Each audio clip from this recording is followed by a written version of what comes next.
ಸಮಾರೋಪ ಸಮಾರಂಭ ದಿನಾಂಕ 30/4/2026 ಕೊಡಚಾದ್ರಿ ಸರ್ಕಾರಿ ಪ್ರಥಮ ದರ್ಜೆ ಕಾಲೇಜು ಹೊಸನಗರ. ವಿದ್ಯಾರ್ಥಿಗಳು ಇಂದು ಅತಿ ಹೆಚ್ಚು ದುಶ್ಚಟಗಳಿಗೆ ಬಲಿಯಾಗಿ ಬಂಗಾರದಂತಹ ಬದುಕನ್ನು ಹಾಳು ಮಾಡಿಕೊಳ್ಳುತ್ತಿರುವುದು ಅತ್ಯಂತ ದುಃಖದ ಸಂಗತಿಯಾಗಿದೆ. ಯಾವುದೋ ಸಿನಿಮಾ ನಟರನ್ನ ಬದುಕಿನ ಹೀರೋ ಎಂದುಕೊಳ್ಳುವವರಿಗೆ ಬಿಸಿಲು ಮಳೆ ಎನ್ನದೇ ಅಹರ್ನಿಶೆ ದುಡಿಯುವ ಅಪ್ಪ ಅಮ್ಮ ಹೀರೋ ಎಂದು ಅನಿಸುವುದೇ ಇಲ್ಲ. ಏಕೆ ಎಂದು ಕನ್ನಡ ಉಪನ್ಯಾಸಕರಾದ ಡಾ ನಾಗೇಶ್ ಬಿದರಗೋಡು ವಿಷಾದಿಸಿದರು.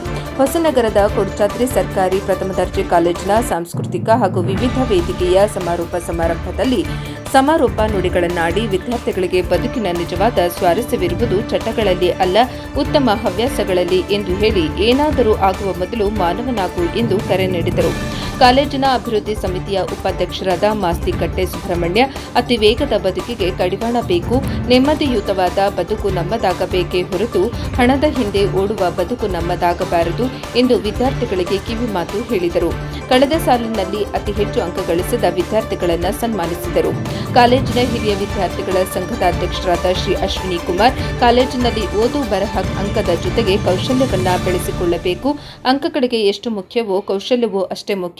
ಅದರೊಂದಿಗೆ ಹೆತ್ತವರನ್ನ ಬೋಧಿಸುವ ಗುರುಗಳನ್ನ ಗೌರವಿಸುವ ಬದುಕು ನಮ್ಮದಾಗಬೇಕು ಎಂದರು. ಇಡೀ ವರ್ಷದಲ್ಲಿ ವಿವಿಧ ಕ್ಷೇತ್ರದಲ್ಲಿ ಸಾಧನೆ ಮಾಡಿದ ವಿದ್ಯಾರ್ಥಿಗಳು ಮತ್ತು ವಿವಿಧ ಸ್ಪರ್ಧೆಗಳಲ್ಲಿ ವಿಜೇತರಾದವರನ್ನು ಸನ್ಮಾನಿಸಲಾಯಿತು. ಪ್ರಾಂಶುಪಾಲರಾದ ಡಾ ಉಮೇಶ್ ಕೆ ಅಧ್ಯಕ್ಷತೆ ವಹಿಸಿದ್ದರು. ಸಾಂಸ್ಕೃತಿಕ ವೇದಿಕೆಯ ಸಂಚಾಲಕರಾದ ಮೇದಿನಿ ಕೆಎಸ್ ಸ್ವಾಗತಿಸಿದರು.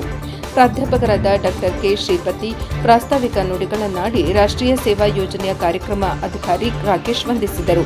ಈಶ್ವರಿ ಪ್ರಾರ್ಥಿಸಿದರು. ಮೈತ್ರಿ ಹಾಗೂ ನಾಗವೇಣಿ ನಿರೂಪಿಸಿದರು. ಕಾಲೇಜಿನ ಎಲ್ಲ ಸಿಬ್ಬಂದಿಗಳು ವಿದ್ಯಾರ್ಥಿಗಳು ಹಾಜರಿದ್ದರು. ಭೋಜನದ ನಂತರ ವಿದ್ಯಾರ್ಥಿಗಳಿಂದ ವಿವಿಧ ಸಾಂಸ್ಕೃತಿಕ ಕಾರ್ಯಕ್ರಮಗಳು ಪ್ರದರ್ಶನಗೊಂಡವು.